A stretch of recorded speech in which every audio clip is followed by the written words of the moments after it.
Okay. I think you actually I think you invited it by saying we're not expecting any tech issues. All right. So next up we have Kath Bay. Now Kath, as many of you know, or most of you will know, is the winner of the EEC's Thought Leader of the Award a year for 2021. She's an industry veteran of 23 years and is the founder and CEO of Holistic Email Marketing, a boutique email consultancy with 10 years with 10 years on the UK DMA Email Marketing Council. Kath is also the author of the best-selling book, which we mentioned earlier, Holistic Email Marketing, which you can win a copy of if you go to the roundtables later. She's an international keynote speaker, a regular blogger, expert contributor, trainer, and a great friend of mine. Kath, take it away.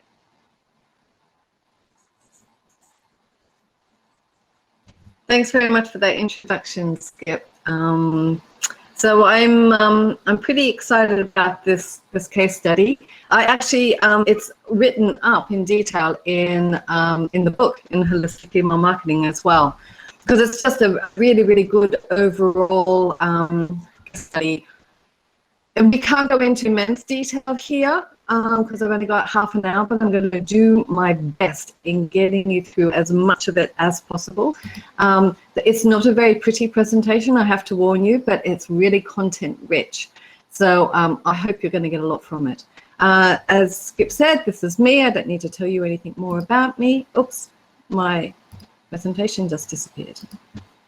And there we go, that one there. We are having a fun day for tech. It's coming back up. Here we go. I shouldn't have teased Skip, should I? It's now my fault. Okay, it's coming up very slowly. So anyhow, so about the book, as Skip mentioned to you, you can win a chance of actually, or get a chance of actually winning it. If you, I'm going to just stop this and try and start it again because it was all working fine before. If you join the roundtables with us today. So, and like I said, it has the case study in it. One of the explanations as to why my tech is playing up a little bit at the moment, although he seems to be having a bit of a tech day, is essentially because I'm in Antigua. And Antigua is not known for its amazing internet connections, unfortunately. So let's see how we go with this. Okay. Doesn't seem to like this. Jonathan, can you please share my deck?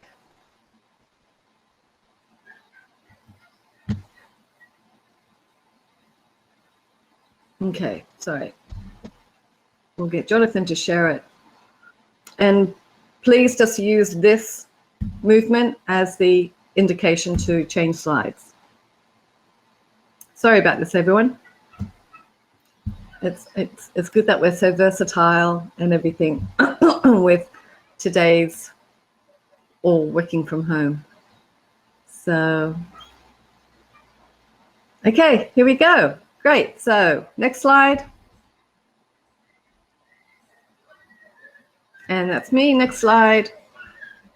And this is a little bit all about where I started off in Australia. Then I moved to the United Kingdom, lived there for 16 years. And now I'm currently based in Antigua, which is why I have the wonderful internet connection, which I must say only tends to play up when I've got lovely big events like today. So I don't know what it's all about, but there you go. Next slide, please. Here's just a sprinkling of some of the wonderful clients that we have the pleasure of working with. Like Skip said at the very beginning, where Holistic Email Marketing is a boutique consultancy. And what we do is we work with our clients with their strategy, and we kind of help them to address any challenges that they have. And we kind of bring in that third party neutral sort of perspective from a very high level. So because they're often down in the, you know, in the trees as such. So next slide, please. So about Printerpix, this is a case study about Printerpix, and Essentially, they're an e-commerce company with operations in both the UK and the US. They're also got significant operations now in the EU as well.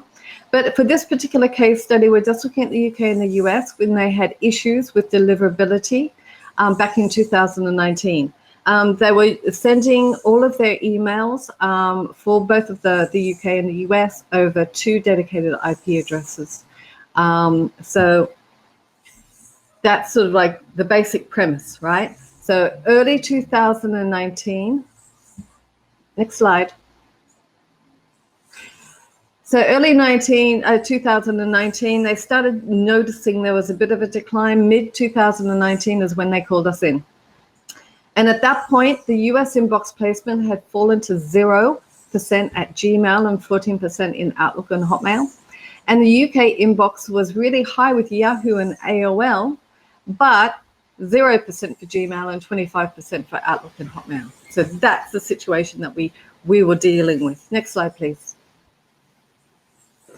So what we did is, instead of just, we went in and had a look, and I'll tell you exactly how we did do it on a step-by-step basis. But essentially, we looked at everything. We looked at the strategy, the infrastructure, the design, copy, testing, and we also introduced the lifecycle programs, because as April was indicating then, these guys are really, really great for engagement and for helping with not just return on investment, but also with deliverability as well. So the holistic approach, the one that we took was basically we looked and we discovered, so we understood more about their program. We then devised a strategy to actually in a plan of action to deal with this. And then we started developing and changing things and implementing them as we went along. Next slide, please. So the contributing factors. Well, first of all, there were some significant technical issues. SBF and DMARC weren't one was misconfigured and DMARC wasn't in place, which isn't a huge thing, but DMARC, it's the kind of thing that when you have got deliverability problems, DMARC can help. A high spam complaint rate. There was no basic, little functionalities such as there was no abuse at, for the abuse.net. There was no listings for that. And there were no abuse at and postmaster addresses as well. Okay, so these are kind of like little alerts so that when the ISPs are going and sort of going, oh, we don't like that, then they go and look a little bit further. They go, oh, wait on, there's a lot of things that we don't like. And that's when all the red flags start being raised. Normally they'll sort of tolerate, if you're a good sender, you're getting good engagement and good responses, and they can kind of tolerate 1 or 2. But once it starts to build up, that's when they, get a little bit upset. So that combined with high inactivity really gave them quite a bit of a problem.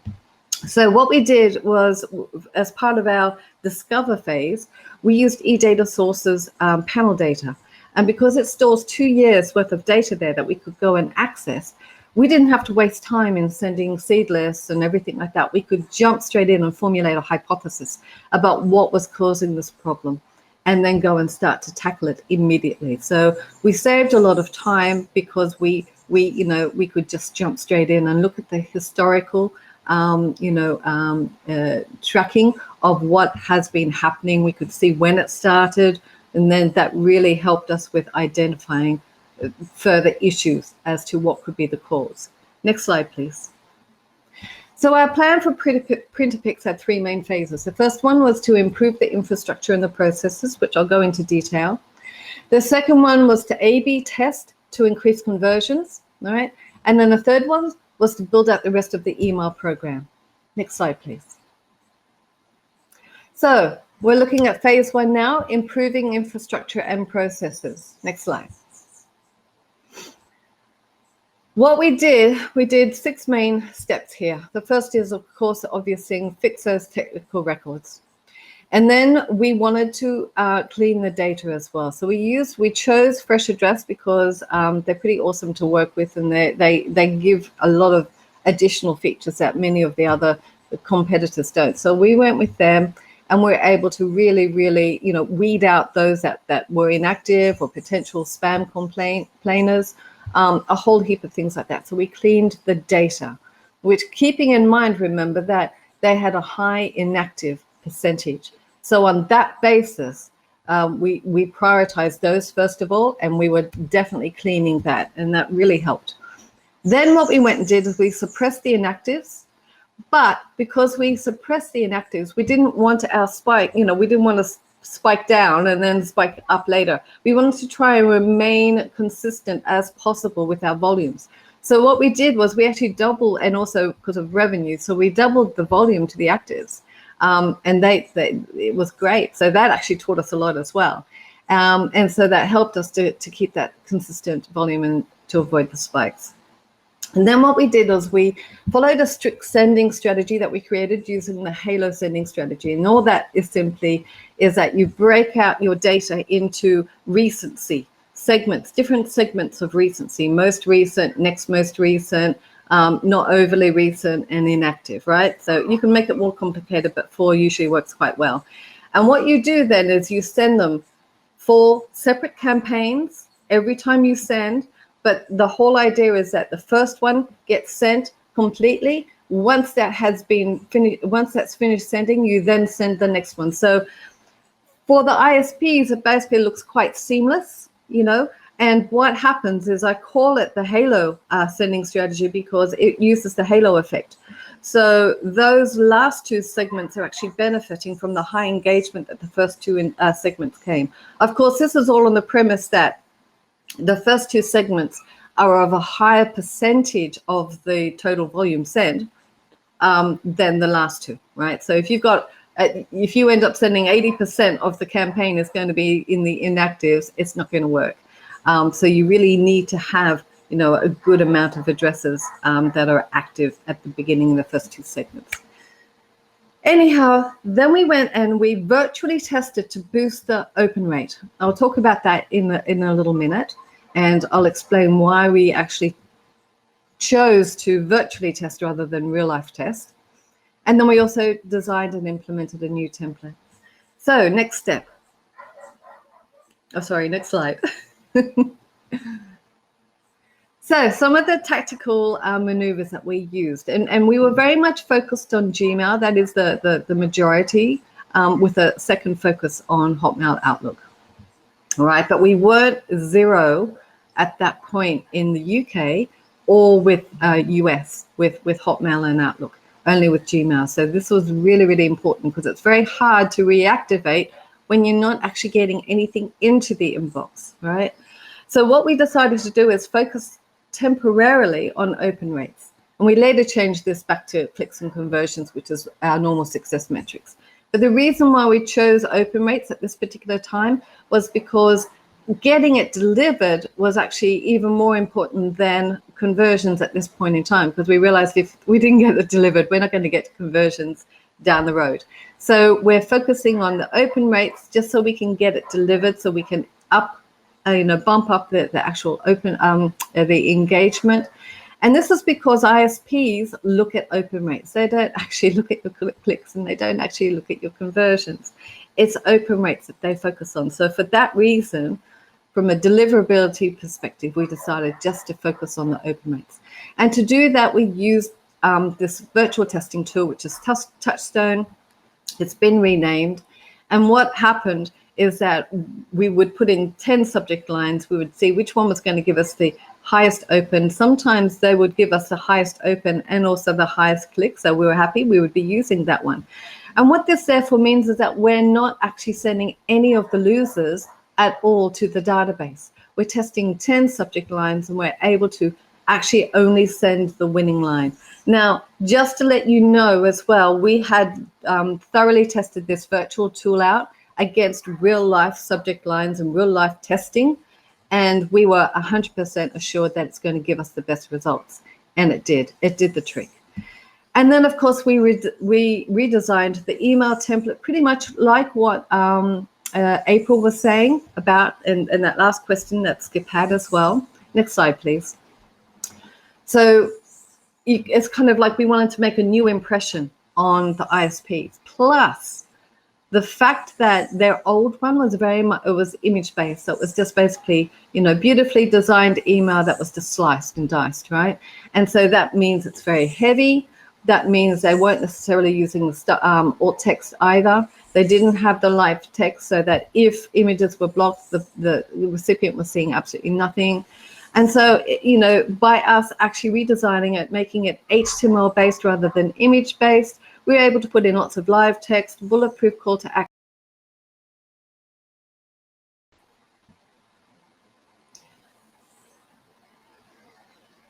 And so on that basis, then what that means is that it makes it more readable, and it definitely helped with the weight issue as well, because they tend to be very long emails. There's a lot of offers in there. Sometimes they'll have just a soulless one product email, but often they'll have multiple products.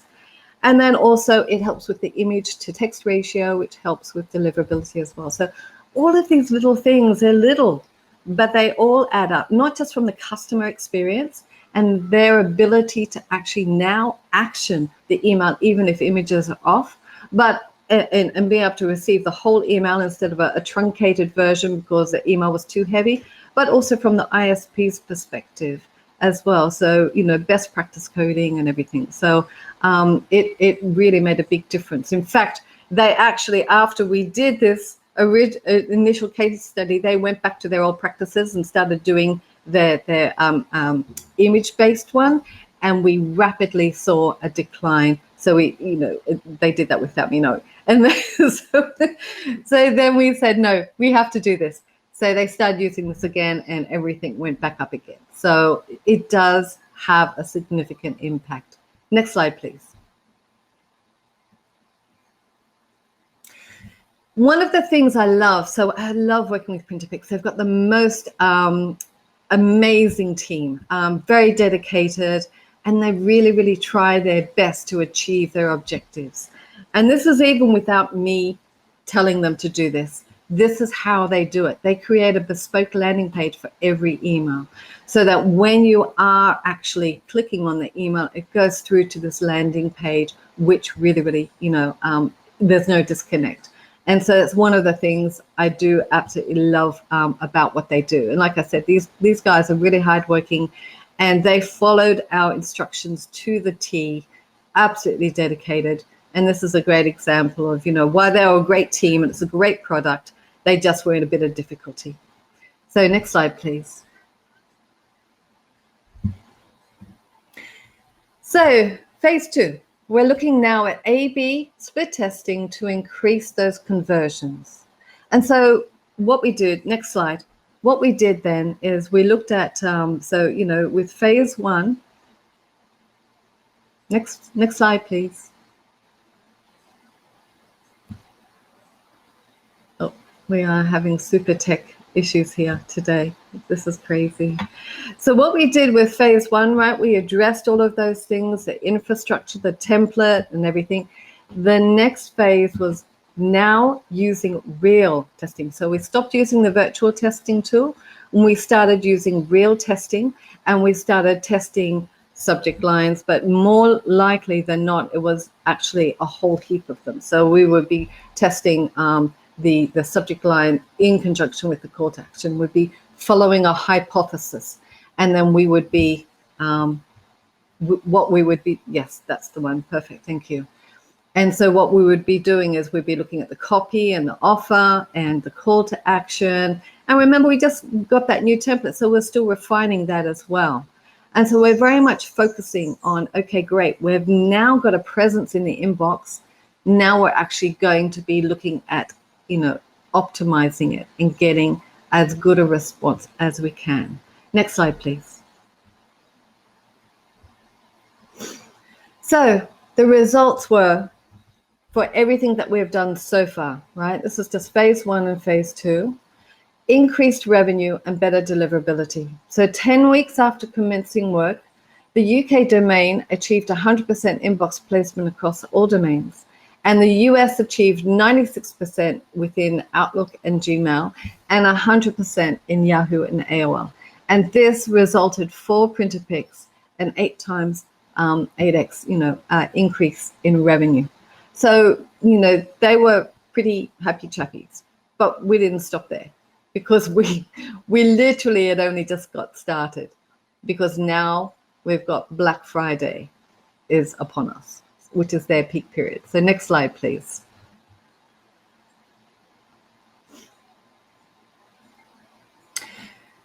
So being their peak period, this was really, really crucial. And so we literally couldn't even draw breath. We've now got great deliverability, but now we have to begin ramping up. And of course, that's always a bit of a worry, even if you do have a long-standing good reputation. But to be ramping up so soon on the back of a bad reputation, it's always a bit risky and it's a little bit tricky. And so what we ended up doing was we went and put in a very, very detailed ramping up plan. And that detailed ramping up plan essentially consisted of us not only ramping up the volume, so we started adding the inactives, right? We started adding the inactives back slowly, dripping them in. Remember the halo sending strategy? So we're just literally dripping them in so that they'd started getting contacted again. And then what we started doing, because of course, like I said, we're still using that halo sending strategy. It's absolutely key to the plan. And so by Black Friday, all the inactives had been added, but now we had to also start increasing the number of campaigns so that we're sending daily. And also because we're slowly adding and we're incrementally adding those inactives. So it was a very, very slow process. So we went through and we added them at the same rate until everyone had been, all the inactives had actually been touched. Then we started incrementally, and this is incredibly, bespoke and very, very detailed plan. Until Black Friday, when we've ramped up fully, we've got the volume, we've got the frequency, everything is going hunky-dory. Of course, we've been monitoring it like crazy through all this time. The next slide, please.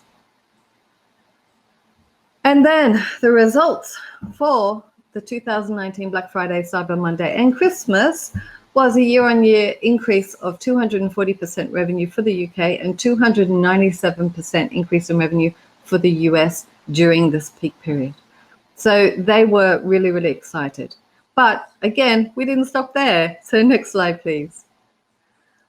So what we ended up doing with phase 3, that's when we went, okay, we're over this big period. Now we have to be putting in some good, solid structure to keep it going, to keep this great reputation happening, keep the engagement happening. So next slide, please. So we started building out the rest of the program.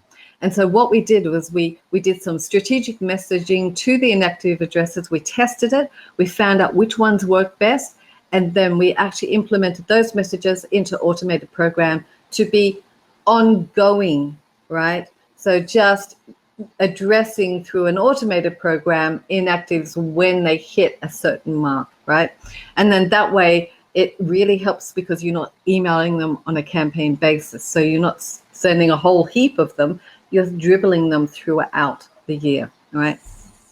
We added personalization tool and also we designed and implemented a whole heap of the lifecycle programs that had always been on their plan, but they've been too busy. So we helped them to do that as well.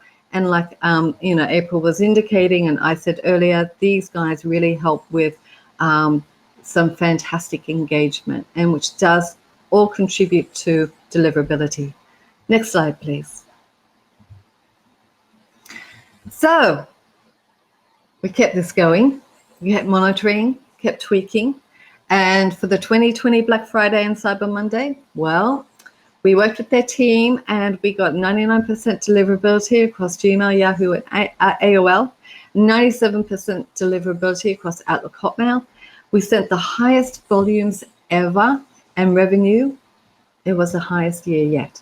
So to go from 0 in Gmail in both US and UK to within a few months being able to actually send and deal with, a Black Friday, Cyber Monday, and then the Christmas period, the holiday period, that's a huge feat. And they're an amazing team who, like I said, were receptive and really, really dedicated and followed everything that we had told them to do. Next slide, please. And so the key learnings, I think, this is sort of to really, really wrap it up.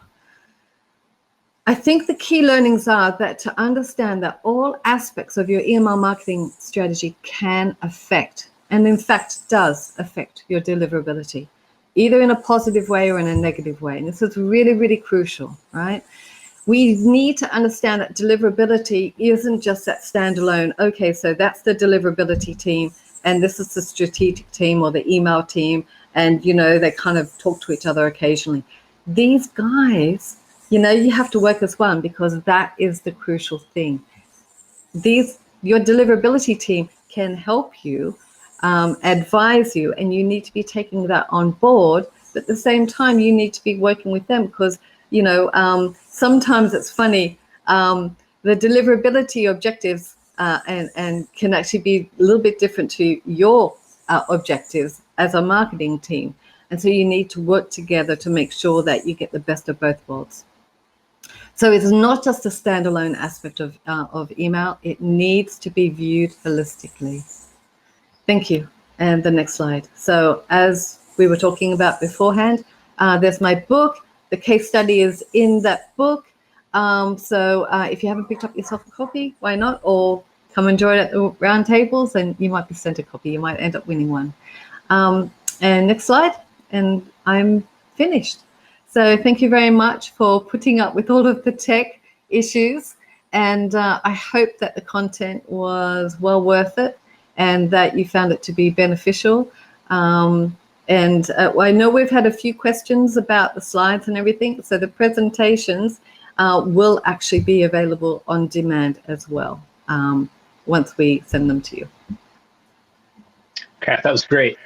We did get a question in.